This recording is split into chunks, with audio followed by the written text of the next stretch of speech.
I know, it's the seller's market and everyone wants to get the best deal possible while shopping for a home. So would you go to the seller's agent and ask him to represent you as well in order to save you some money? In this video, I'll discuss what you have to expect if you go that route. My name is Roman Ivanov. I'm a real estate agent with Coldwell Banker and a real estate coach with Tom Ferry. And on this channel, Realtology by Roman Ivanov, I'm discussing all the topics that's real estate related that's important to you.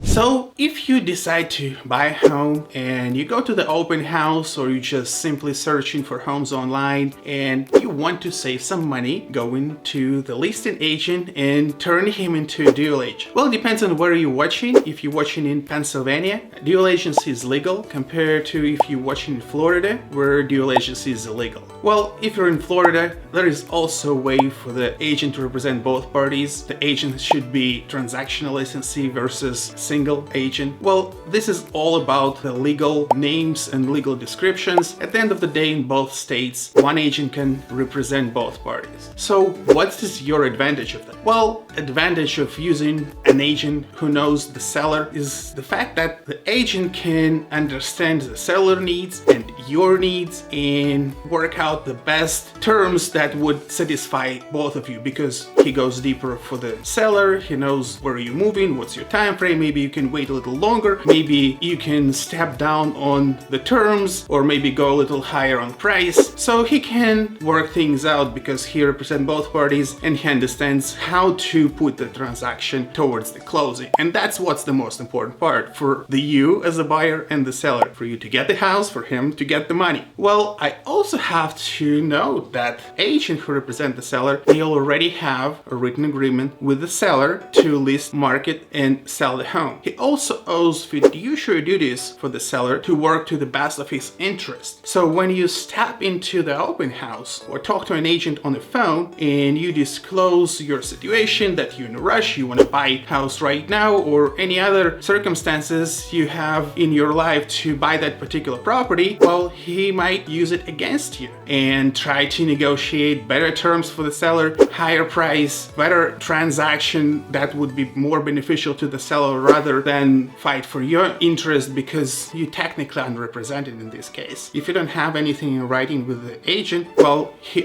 represents the seller and you pretty much becomes unrepresented unless you specify the relationship with that particular agent. So that's very important to specify and disclose the relationship that you have with the seller's agent. One more thing I want you to know: when you go to the listing agent and ask him to represent you as well, you're doing a huge favor to that agent. He collects both sides of the commission. But what that gives to you, it's very unlikely that you're gonna get a better deal, because the agent already have set commission for the brokerage in the listing agreement. So if it's 5, 6, 7%, it's already written. It's not gonna go down because he represents both sides.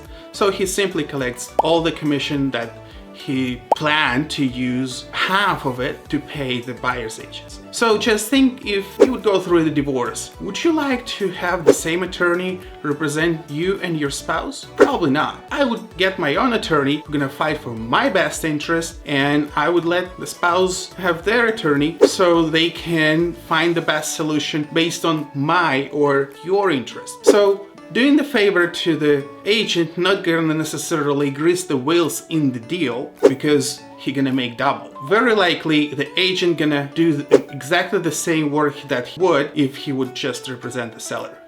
As a seller, I would also recommend you discuss dual agency upfront at the listing appointment. So let's say you're thinking about selling the property to a friend of yours, to your relative, where the transaction is going to be very simple. There is no tension between buyer and seller on price or anything like that. So you can tell the agent that you're planning to use the agent as a dual agent for the transaction, so both parties on the same boat, and all he has to do just literally do the paperwork and just expedite the transaction. Well, in this case, you might save some money by asking the agent to reduce his commission because it's a lot less work if you represent both parties and there is no such tension between parties and not that much work involved for the agent, and if that agreed upon at the listing appointment. So if there is no tension between buyer and seller, it definitely will make a much less work for the agent, and at the end of the day, as a seller, you might save some on commission because agent gonna put less work. But that needs to be discussed at the listing appointment.